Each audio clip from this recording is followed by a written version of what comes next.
अब हम आ जाते हैं एनसीईआरटी के सेकंड क्वेश्चन पे। तो सेकंड क्वेश्चन क्या कह रहा है, what criteria do we use to decide whether something is alive. मतलब कोई भी चीज़ अलाइव है हमको कैसे पता चलता है। अगर मान लो फॉर एग्जांपल एक डॉग ले लो, अगर मैं आपसे पूछूं एक डॉग है वो जिंदा है, आपको कैसे पता है जिंदा है। और एक डॉग मरा हुआ है वो जिंदा नहीं है, आपको कैसे पता, क्या बेसिस है जिस पर डिसाइड कर रहे हो। तो हम लोग को ऐसा लगेगा कि अगर विजिबल मूवमेंट है, अगर डॉग मूव कर रहा है तो वो अलाइव है। और अगर एक डॉग जो नहीं मूव कर पा रहा है, नहीं मूव कर रहा है, वो अलाइव नहीं है, वो डेड हो गया है। तो बेसिकली अभी हम लोग को ये लग रहा है कि विजिबल मूवमेंट है अगर, यानी मूवमेंट दिख रहा है अगर, तो क्या हो जाएगा, उसको हम लोग बोल देंगे अलाइव अगर दिख रहा है तो। और अगर मूवमेंट नहीं दिख रहा है तो उसको हम लोग क्या बोल दे रहे हैं, नॉट अलाइव। लेकिन ये बहुत सही क्राइटेरिया नहीं है। क्यों? क्योंकि फॉर एग्जांपल प्लांट की अगर देख लें तो प्लांट तो मूव ही नहीं करते हैं।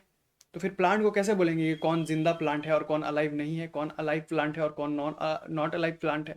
तो कहीं ना कहीं movement, visible movement is a not right criteria to decide whether organism is alive और नॉट। तो फिर क्या क्राइटेरिया है, किस बेसिस पे हम लोग डिसाइड करेंगे। तो मेन जो क्राइटेरिया है वो है लाइफ प्रोसेस। लाइफ प्रोसेस, अगर ऑर्गेनिज्म के अंदर लाइफ प्रोसेस हो रहा है तो वो लिव अलाइव हो जाएगा, और अगर लाइफ प्रोसेस नहीं हो रहे हैं तो वो अलाइव नहीं होगा। फॉर एग्जाम्पल के लिए मैंने ये दो पेड़ लिए हुए हैं, तो एक ये अलाइव है और ये अलाइव नहीं है, डेड प्लांट है। तो इसके अंदर क्या है, अलाइव है, इसके अंदर लाइफ प्रोसेसेस हो रहे होंगे, और इसके अंदर, इस प्लांट के अंदर लाइफ प्रोसेसेस नहीं हो रहे होंगे, ये अलाइव नहीं है।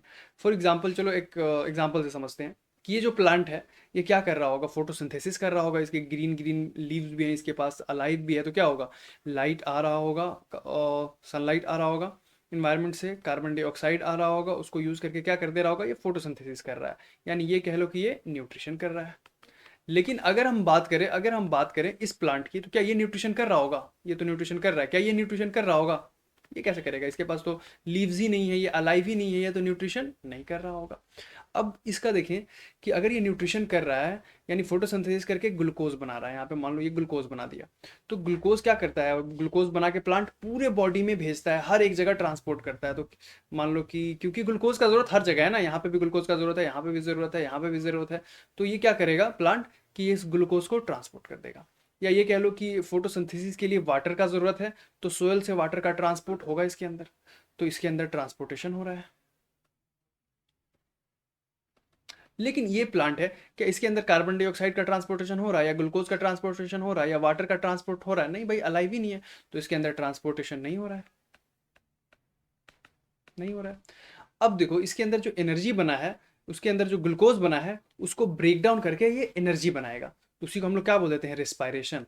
तो इस प्लांट के अंदर रिस्पायरेशन हो रहा होगा जो अलाइव है, और ये अलाइव ही नहीं है, इसके अंदर क्या ही रिस्पायरेशन होगा, इसके अंदर रिस्पायरेशन नहीं हो रहा होगा, रेस्पिरेशन नहीं हो रहा होगा। तो मेनली ये सब क्या है, ट्रांसपोर्टेशन, न्यूट्रिशन, रिस्पायरेशन, एक्सक्रीशन, ये लाइफ प्रोसेस है। जो अलाइव है, जो भी अलाइव ऑर्गेनिज्म है, उसके अंदर तो लाइफ प्रोसेस हो रहा है, और जो अलाइव नहीं है उसके अंदर लाइफ प्रोसेसेस नहीं हो रहे हैं। तो ये सिर्फ प्लांट्स की बात नहीं है, कोई भी ऑर्गेनिज्म अगर आप ले लो, अगर उसके अंदर लाइफ प्रोसेसेस हो रहे हैं तो वो अलाइव है, और लाइफ प्रोसेसेस नहीं हो रहे हैं तो वो अलाइव नहीं है। अब क्या देखते हैं हम लोग कि मान लो अलाइव है अगर, तो दूसरा क्राइटेरिया देखते हैं अब हम लोग कि कार्बन डाइऑक्साइड का मॉलिक्यूल क्या आ रहा है, इन्वायरमेंट से आ रहा है प्लांट के अंदर, और इस मॉलिक्यूल मूव हो रहा है यहाँ पे। वाटर का मॉलिक्यूल क्या हो रहा है, वाटर का मॉलिक्यूल भी प्लांट के अंदर मूव कर रहा है फोटोसिंथेसिस के लिए। ग्लूकोज का मॉलिक्यूल भी मूव कर रहा है प्लांट के अंदर, हर जगह ट्रांसपोर्ट हो रहा है। लेकिन इस प्लांट के अंदर अगर देखें तो मॉलिक्यूल्स थोड़ी ना मूव कर रहे हैं, इसके अंदर कार्बन डाइऑक्साइड का मॉलिक्यूल बाहर से आ रहे हैं, क्या फोटोसिंथेसिस ही नहीं कर रहा है तो क्यों आएंगे। क्या वाटर के मॉलिक्यूल्स नीचे से आ रहे हैं, क्या नहीं आ रहे हैं, मॉलिक्यूल का मूवमेंट नहीं हो रहा है, क्यों, क्योंकि ये अलाइव ही नहीं है, फोटोसिंथेसिस हो ही नहीं रहा है, तो वाटर का मॉलिक्यूल क्यों आएगा।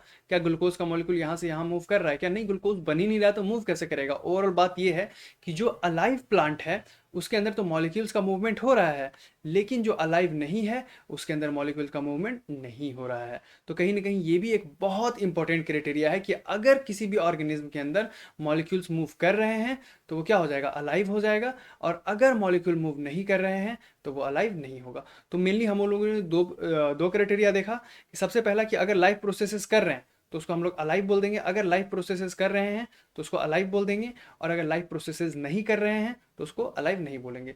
दूसरा क्या है, अगर जो अलाइव ऑर्गेनिज्म होगा वो क्या करेगा, मॉलिक्यूलर मूवमेंट करेगा, और अगर जो अलाइव नहीं होगा वो मॉलिक्यूलर मूवमेंट नहीं करेगा। तो दो क्राइटेरिया हमने देखा। तो अगर लिखना होगा तो कैसे लिखेंगे? तो देखो लिखने के लिए क्या है कि जो मैंने समझाया आपको ना, बस वही लिख देना है कि if organism is performing life process, then then we can say that it is alive. And for life processes, अगर लाइफ प्रोसेसेस करना है तो मॉलिक्यूल्स का मूवमेंट करना पड़ेगा ना। न्यूट्रिशन, फॉर एग्जांपल न्यूट्रिशन के लिए क्या है, कार्बन डाइऑक्साइड के मॉलिक्यूल को मूव करना पड़ेगा, वाटर के मॉलिक्यूल्स को मूव करना पड़ेगा। तो क्या पड़ेगा, क्या करना पड़ेगा, मॉलिक्यूल्स को मॉलिकुलर मूवमेंट करना पड़ेगा। तो molecular movement is the main criteria to decide whether something is alive और नॉट। यानी दो क्राइटेरिया है, सबसे पहले अगर लाइफ प्रोसेस और मॉलिकुलर मूवमेंट। अगर लाइफ प्रोसेस हो रहा है, मॉलिकुलर मूवमेंट हो रहा है, तो उसको हम लोग क्या बोल देंगे, अलाइव बोल देंगे। अगर लाइफ प्रोसेस नहीं हो रहे हैं, मॉलिकुलर मूवमेंट नहीं होगा, तो उसको हम लोग अलाइव नहीं बोलेंगे। तो आई होप कि आपको समझ में आ गया होगा। थैंक यू बच्चों।